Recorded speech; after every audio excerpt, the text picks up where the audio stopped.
Namaskar. Myself Dr. Agnik, Associate Professor in Santiniketan Medical College, Santiniketan, West Bengal. Today, I have come to the Heart Failure Association of India Annual Conference 2025 in Kochi, and there was a session of mine that will be scheduled on the 8th of February 2025, and I will talk about how the heart failure with preserved ejection fraction, if it is associated with diabetes, that is diabetes mellitus type 2 and obesity, how their quality of life can be improved.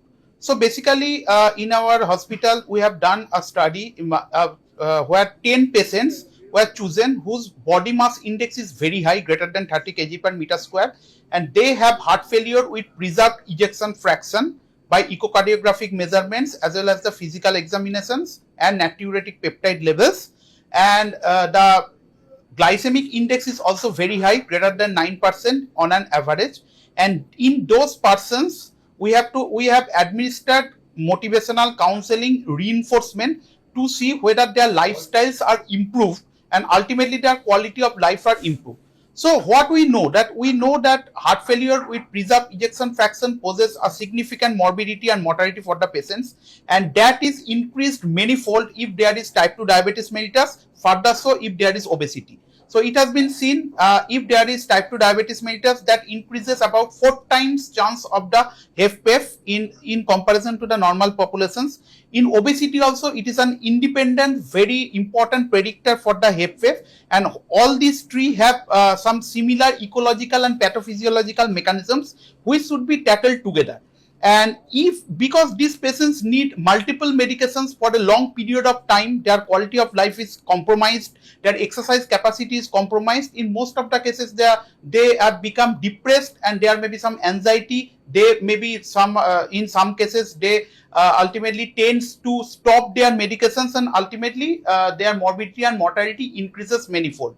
So in those patients, we have seen that if we are given some counseling and monitoring reinforcement, there is a one term like motivational interviewing, where some counseling session is done, where the patients are to be aware of their health conditions and how their health conditions can be tackled by self-management together with the management by the specialist. And this is repeated every 2 months by means of the cardiologist, endocrinologist, general medicine specialist, exercise physiologist, and many more.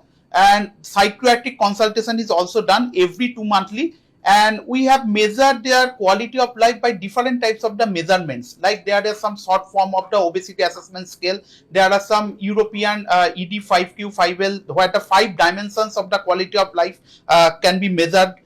There are some Minnesota Health Scale, Kansas Health Scale. In all of these scales, when we are administered in every 2 months, it has been seen that if they are counseled well, if they are monitored well, in addition to their normal medications, their quality of life is quite increased. Their exercise capacity increased. Their daily lives, daily activity is quite improved. And it has been seen that after 1 year, many persons who are saying that they were depressed or their activity is not is at a very low level, that is improved manifold, significantly improved. So it has clearly shown that since this HFAI, diabetes, all these are becoming prevalent epidemic in our country. Many patients of the type 2 diabetes mellitus are suffering from the HFAI, and there is obesity. So if we are administering a coordinated approach with the pharmacologist, clinical pharmacologist, cardiologist, endocrinologist, general medicine specialist, nutritionist, and we have to if we administer them counseling and monitoring reinforcement time and again, ultimately the quality of life is quite improved. So this is my presentation. Thank you.